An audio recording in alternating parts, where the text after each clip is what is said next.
اس کا پہلا حصہ، اور دوسرا حصہ محمد الرسول اللہ صلی اللہ علیہ وسلم۔ یہ نظریہ پاکستان ہے۔ اس نے گورے کالے کو، چھوٹے اور بڑے کو، پنجابی، پختون، سندھی اور بلوچی، ہر رنگ و نسل کا فرق مٹا کر ہمیں ایک امت بنایا۔ اسی نظریے کی بنیاد پر ہندوستان دو لخت ہوا۔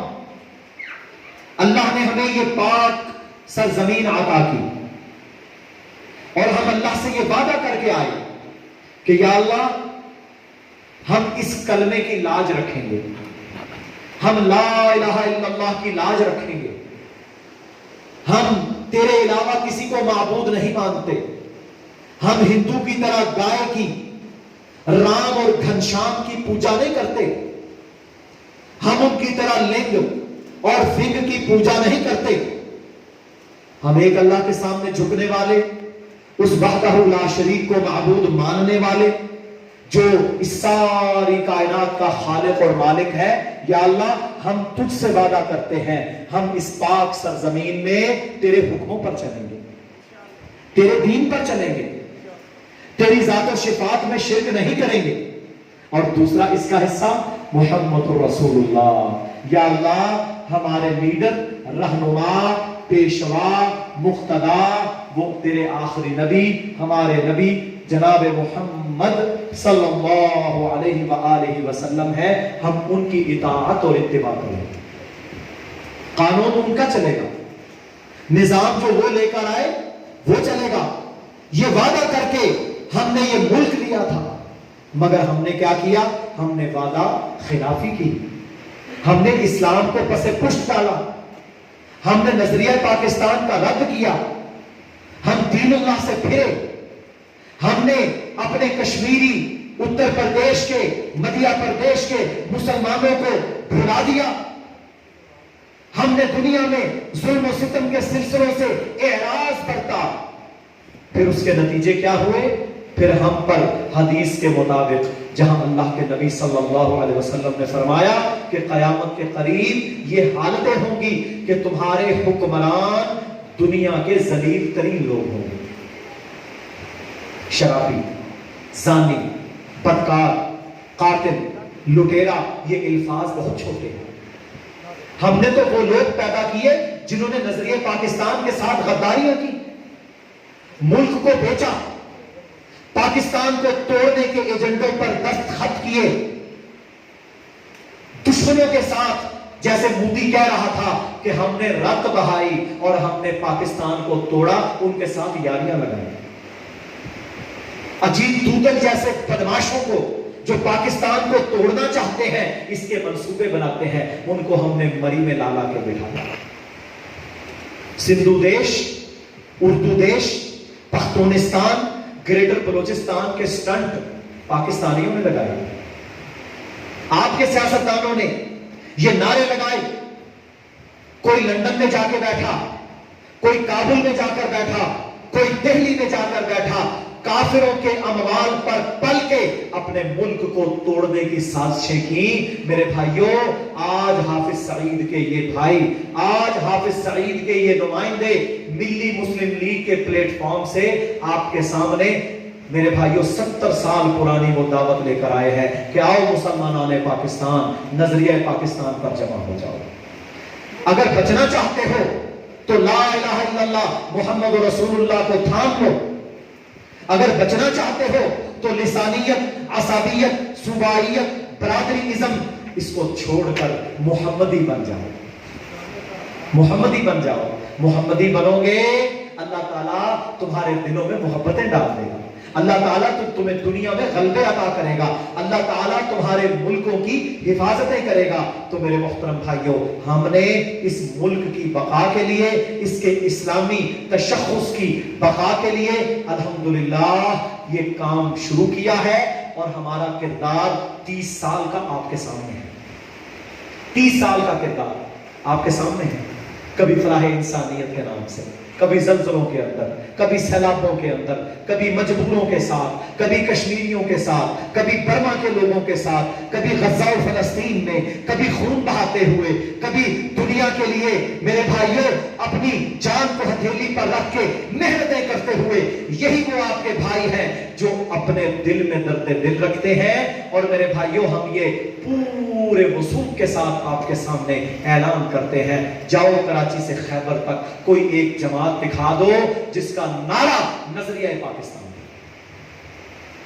نعرے کیا ہے؟ میرا مفاد، میری کرسی، میری سیٹ، پیسہ چلا کے، بدمعاشیاں کر کے، کفر سے یاریاں لگا کے، ختم نبوت پر ڈاکے ڈال کر، قرآن و سنت کو تبدیل کرنے کے وعدے کر کے ہم نے لوگوں کو ڈی ٹریک کرنے کی کوشش کی۔ میرے بھائیوں آؤ ان مخلصوں کے ساتھ کھڑے ہو جاؤ جو اللہ کے دین پر آپ کو جمع کرنا چاہتے ہیں، جو پاکستان کو وہ پاکستان بنانا چاہتے ہیں جس کا خواب علامہ اقبال رحمۃ اللہ علیہ نے دیکھا تھا، اور قائد اعظم نے ڈھاکہ میں کھڑے ہو کر ببانگ دوہر یہ بات کی تھی کہ ہم نے یہ زمین کا ٹکڑا حاصل نہیں کیا بلکہ اللہ کے دین پر عمل کرنے کی جگہ حاصل کی۔ ہم انشاءاللہ یہ دعوت لے کر آئے ہیں، لسانیت، فرقہ واریت، وہ مذہبی ہو وہ سیاسی ہو، ہم اس کا رد کرنے والے پہلے بھی تھے آج بھی ہیں۔ میرے بھائیوں پاکستان کو مضبوط کرنا ہے تو ہمیں گلی کی سیاست، نالی کی سیاست، بچے کو نوکری لگوانے کی سیاست، برادری کی سیاست، اس سے باہر آنا ہوگا۔ ہمیں نظریہ پاکستان کے ساتھ کھڑا ہونا ہوگا، ہمیں قربانیوں کے لیے اپنے آپ کو پیش کرنا ہوگا، ہمیں گواہی اس شخص کے بارے میں دینا ہوگی جو اللہ کے دین پر عمل کرنے والا ہے۔ امام الانبیاء جناب محمد رسول اللہ صلی اللہ علیہ وآلہ وسلم کا فرمان ہے، صحیح بخاری حدیث کی کتاب ہے، اس کا باب ہے کتاب العلم، حدیث کا نمبر ہے 59 پیارے پیغمبر صلی اللہ علیہ وسلم سے ایک دیہاتی نے پوچھا، اعرابی، کہا یا رسول اللہ صلی اللہ علیہ وسلم مجھے بتائیے قیامت کب آئے گی؟ آپ صلی اللہ علیہ وسلم نے فرمایا قیامت اس وقت آئے گی جب دیانت اور ایمانداری ختم ہو جائے گی، جب دیانتداری اور ایمانداری ختم ہو جائے گی۔ کہا اللہ کے نبی سمجھ نہیں آئی؟ فرمایا جب تم حکومتوں پر ان لوگوں کو بھیجو گے، ان لوگوں کو بٹھاؤ گے جو تم میں سے نالائق ترین لوگ ہوگے تو سمجھ لو کہ قیامت آ جائے۔ سب سے بڑا زانی حکومت میں، سب سے بڑا چور حکومت میں، سب سے بڑا ڈاکو حکومت میں، سب سے بڑا اللہ کا نافرمان حکومت میں، بے نماز حکومت میں، نظریہ پاکستان کا ختم نبوت کا غدار حکومت میں ہم نے یہ کیا۔ اور کل قیامت کے دن میرے نبی صلی اللہ علیہ وسلم کا فرمان ہے، فرمایا تمہارا حشر اس کے ساتھ ہوگا جس سے تم محبت کرتے ہو۔ تو اپنی محبتوں کو اللہ کے لیے کرنا ہے، نظریہ پاکستان کے لیے کرنا ہے۔ ہماری محبتیں جب اللہ کے لیے ہو جائیں گی، ہماری گواہی جو ووٹ ہے جب اللہ کے لیے پڑے گا، پھر اسلام اور پاکستان کی نعمتیں آپ کو ملیں گی۔ آخری بات کر کے اب اجازت چاہتا ہوں، آج جس ایجنڈے پر دنیا کفر اور ان کے یار منافقین پاکستان میں کام کر رہے ہیں وہ پتہ کیا ہے؟ پاکستان کو سیکولر بنا دو، دین ختم، داڑھی پردہ، اسلام اذان، پابندیاں، سیکولر بنا دو۔ اور اگر یہ لوگ جو سیکولرزم کے پرچاری ہیں، بے حیائی کے پرچاری ہیں، اگر یہ کامیاب ہو گئے تو پھر میرے محترم بھائیوں وہ دن دور نہیں ہے کہ یہ آپ کی مسجدوں کی تالا بندیاں کریں گے جس طرح ترکی میں ہوا، اذان پر پابندیاں لگائیں گے۔ ہم نے لا الہ الا اللہ محمد رسول اللہ کے ساتھ کھڑے ہونا ہے۔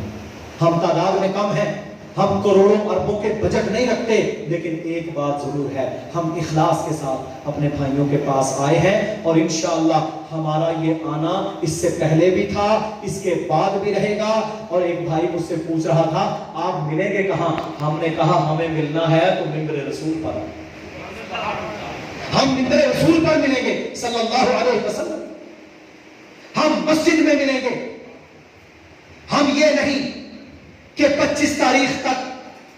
آگے پیچھے گھومتے رہیں اور بعد میں بھاگ جائیں. ہمارے بھائی اس الیکشن کے دنوں میں آج بھی چترال کے اندر جہاں سی پیک کا منصوبہ بن رہا ہے، آج بھی الحمدللہ تھرپارکر کے اندر، بلوچستان کے اندر کام کر رہے ہیں، میڈیکل کے کیمپ لگا رہے ہیں، کنویں کھود رہے ہیں، پاکستان کی حفاظت کے لیے الحمدللہ نکلے ہوئے ہیں. اور یہ قافلہ انشاءاللہ جاری رہے گا.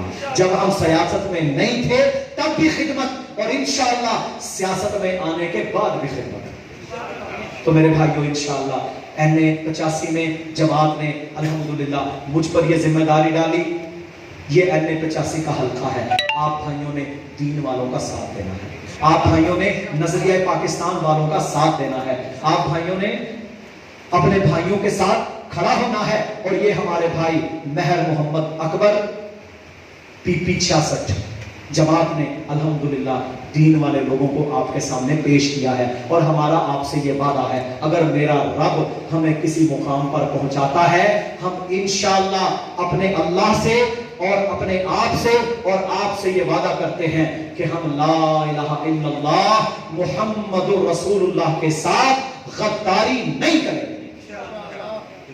اگر ہم کلمے کے ساتھ غداری نہیں کریں گے تو پھر سارا مسئلہ سیدھا ہو جائے گا. میرے بھائیوں یہ بنیاد ہے. جب بنیاد صحیح ہوتی ہے تو جتنی جی چاہے بلڈنگ بنا لو. تو انشاءاللہ ہمیں یقین ہے کہ آپ بھائی کم ہیں لیکن انشاءاللہ ہماری مدد میں جو کہ دین کی مدد ہے آپ ہمارا ساتھ دیں گے. اللہ تعالیٰ آپ کو جزائے خیر عطا فرمائے. اللہ تعالیٰ آپ کا یہاں آنا قبول فرمائے. کرسی کا ہمارا نشان ہے، اس کو آپ نے یاد رکھنا ہے.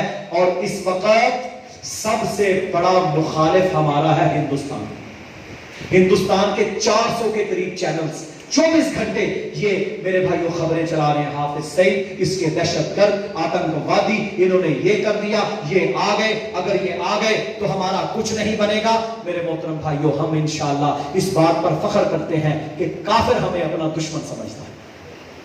اور انشاءاللہ ہمارے منصوبے انشاءاللہ نظریہ پاکستان، تکمیل پاکستان، آزادی پاکستان اور انشاءاللہ کشمیر کی آزادی ہے. اللہ تعالی ہم سب کو عمل کی توفیق عطا فرمائے. جزاکم اللہ خیرہ. میں اکبر صاحب ایک دو باتیں آپ کے ساتھ کریں گے. بھائی کی بات سنیں.